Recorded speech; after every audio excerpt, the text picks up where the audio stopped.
আমাৰ মূল কথাটো হ'ল পঞ্চায়ত নিৰ্বাচন আৰু পৰিষদীয় নিৰ্বাচনবোৰত ভাল ফলাফল কৰা। গতিকে আঞ্চলিক দলবোৰ একত্ৰিত কৰিছোঁ, কিন্তু দুটা দল মাৰ্চ কৰাটো ইমান সহজ কথা নহয়। দুটা বেলেগ বেলেগ ভিন্ন ভিন্ন আদৰ্শৰ দুটা দল একলগ হ'ব নোৱাৰে। আনকি একে আদৰ্শৰ দুটা দলো একত্ৰিত হোৱা আমি দেখিবলৈ পোৱা নাই। কাৰণ আপুনি চাব যে বাওঁপন্থী দলবোৰ CPI, CPI-ML, CPI-M বা ফৰৱাৰ্ড ব্লক, তেওঁলোক বাওঁপন্থী আদৰ্শৰ, কিন্তু এটা দল হ'ব পৰা নাই।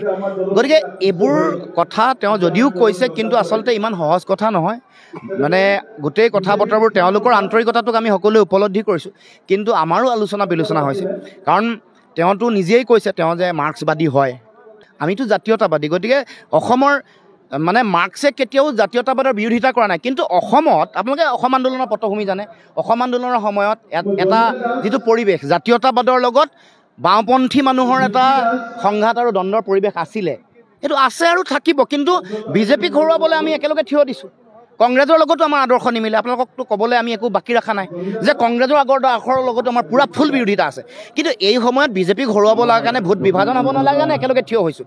গতিকে মানে অখিল গগৈ ডাঙৰীয়া মোৰ জ্যেষ্ঠ ভাতৃৰ দৰে। গতিকে তেওঁ সকলো কথা নিশ্চয় বুজি পাইছে। ময়ো যুক্তিপূৰ্ণ কথাটোৱে কৈছোঁ। গতিকে আমি দূৰদৰ্শী এটা চিন্তাৰে যাব লাগিব। কিন্তু অখিল গগৈ ডাঙৰীয়াৰ যিটো সংগ্ৰাম, সেইখন সংগ্ৰামৰ লগত আমি আছোঁ।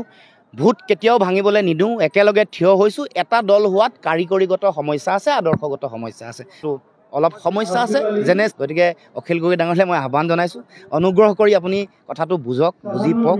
আপুনি যথেষ্ট আমাতকৈ জ্যেষ্ঠ বিজ্ঞ মানুহ, আৰু মোক নিজৰ ভাই বুলি তেওঁ ভাবে, ময়ো নিজৰ জ্যেষ্ঠ ককাই বুলি ভাবোঁ।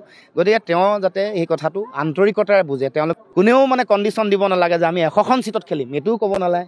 কোনোবাই কৈ দিব নালাগে যে আমি ইমানখন নহ'লে নহ'বই আমাৰ।